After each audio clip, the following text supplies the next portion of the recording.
Assalamualaikum warahmatullahi wabarakatuh. Halo semuanya, perkenalkan nama saya Anindita Galuh Ayuning Tias, bisa dipanggil Galuh atau Dita. Saya adalah anak murid kelas 10-4 MAN 21 Jakarta Utara.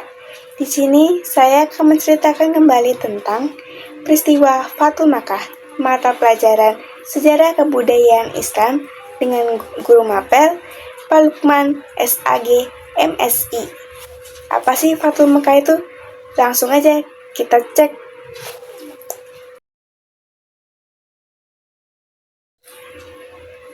Peristiwa Fathul Makkah adalah peristiwa penaklukan kota Makkah yang dilakukan oleh baginda besar Nabi Muhammad SAW dan para kaum muslimin yang terjadi pada tahun ke-8 Hijriah atau 630 Masehi. Peristiwa ini juga dijuluki sebagai peristiwa besar-besaran penaklukan kota Makkah karena bertujuan bukan untuk balas dendam, yaitu untuk membebaskan kota Makkah dari ajaran-ajaran jahiliyah. Kronologi Fathul Makkah bermula dari suku Bani Bakr yang menyatakan kesetiaannya terhadap kaum kafir Quraisy dan suku Za'ah yang menyatakan diri masuk Islam di Madinah. 2 tahun kemudian, suku Bani Bakr tidak suka terhadap kemajuan suku Huza'ah setelah masuk Islam. Akhirnya, suku Bani Bakr melakukan peperangan terhadap suku Huza'ah yang dibantu oleh kaum kafir Quraisy yang menewaskan banyak orang. Nah, di sini terjadilah pelanggaran perjanjian Hudaybiyah yang telah disepakati. Setelah peristiwa tersebut, akhirnya 40 orang suku Za'ah mengadu kepada Rasulullah SAW di Madinah. Tetapi Rasulullah menolak permintaan tersebut dan meminta mereka untuk menunggu saat yang tepat untuk menyelesaikan permasalahannya. Setelah beberapa waktu, Rasulullah mengirim utusan kepada kaum kafir Quraisy dengan membawa misi perdamaian dengan 3 opsi. Yang pertama, orang Quraisy harus menghentikan persekutuan dengan Bani Bakr. Yang kedua, orang Quraisy harus mengganti kerugian atas jatuhnya korban Bani Khuza'ah. Dan yang ketiga, yaitu orang Quraisy harus menyatakan diri pembatalan perjanjian Hudaybiyah. Dari ketiga opsi tersebut, ternyata kaum Quraisy lebih memilih opsi yang ketiga, yaitu pembatalan perjanjian Hudaybiyah.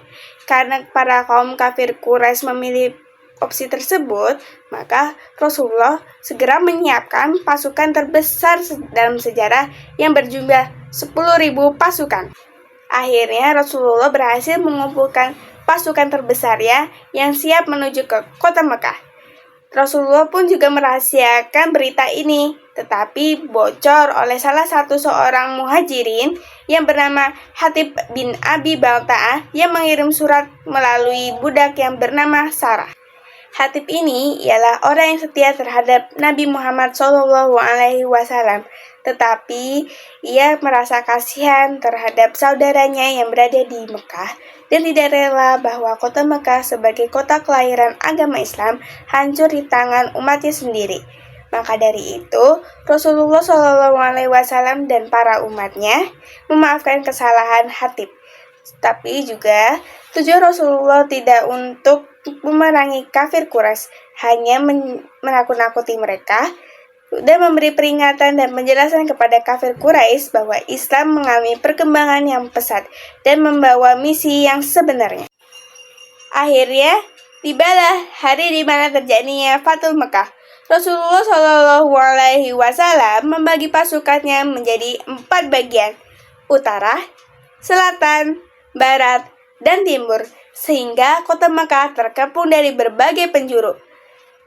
Para kaum muslimin memasuki kota Makkah mengikuti arahan dari Rasulullah SAW, sehingga kaum kafir Quraisy tidak bisa melawan kaum muslimin yang pasukannya begitu besar.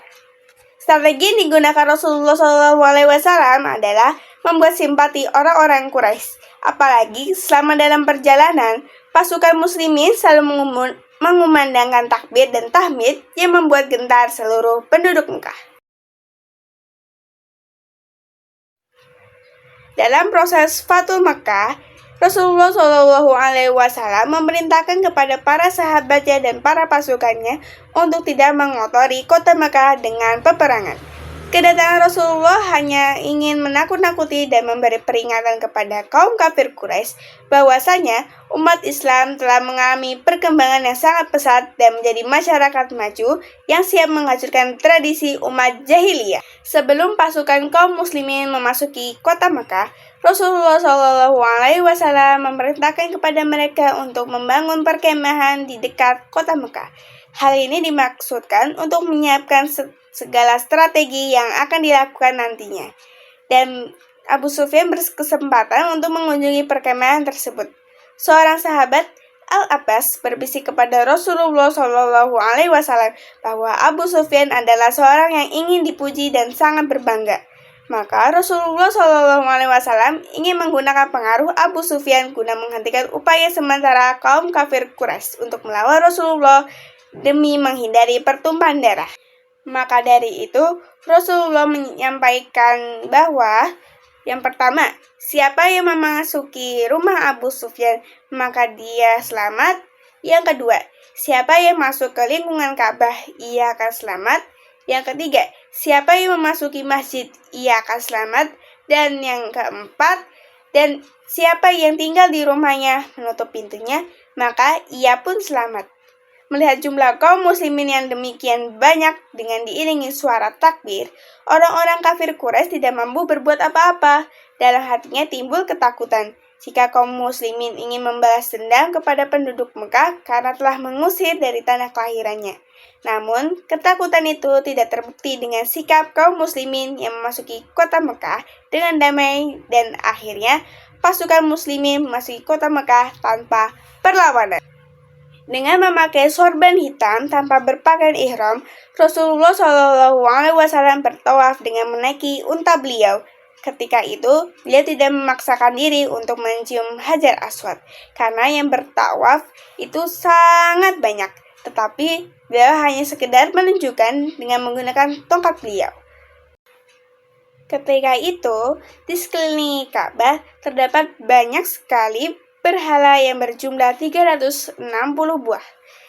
Rasulullah SAW menusuk patung-patung dan berhala tersebut dengan tongkat atau panah hingga berjadwal menjadi berkeping-keping.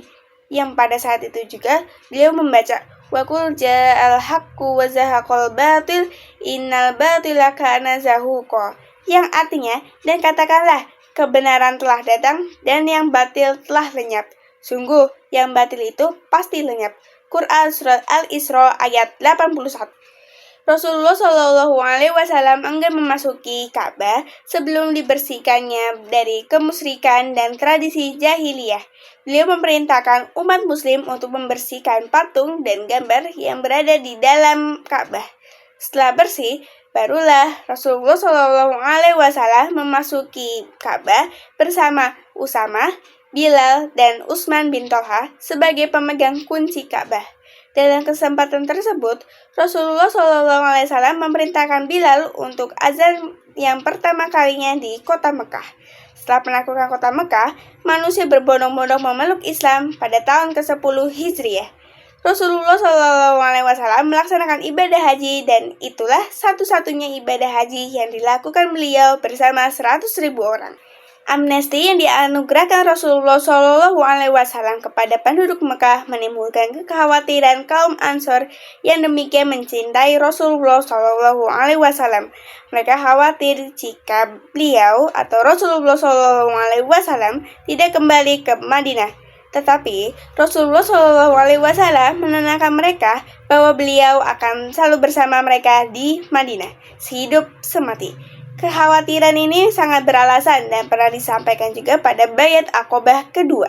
Demikian setelah 19 hari beliau bermukim di Mekah, akhirnya beliau kembali ke Madinah. Sejak itu, Rasulullah SAW mengingatkan penduduk Mekah bahwa la hijrata ba'dal fathi walakin jihadun wa niyah. Tidak ada lagi hijrah ke Madinah sejak kemenangan di Mekah. Yang ada tinggal niat yang tulus melakukan kebajikan disertai jihad, perjuangan mewujudkannya. Hadis riwayat Bukhari dan Muslim. Berikut ibrah dari peristiwa Fathu Mekah. Yang pertama, kemenangan berasal dari ketakwaan, bukan jumlah kekuatan. Yang kedua, pemaaf lebih baik daripada balas dendam. Yang ketiga, sikap rendah hati walaupun berjaya. Yang keempat, keadilan harus ditegakkan tanpa pandang bulu. Dan yang terakhir, strategi dan perencanaan itu lebih penting. Demikian penjelasan yang dapat saya berikan, semoga bermanfaat untuk kalian semua. Dan mohon maaf apabila ada kesalahan kata dari saya, kurang lebihnya seperti itu. Sekian, terima kasih. Wassalamualaikum warahmatullahi wabarakatuh.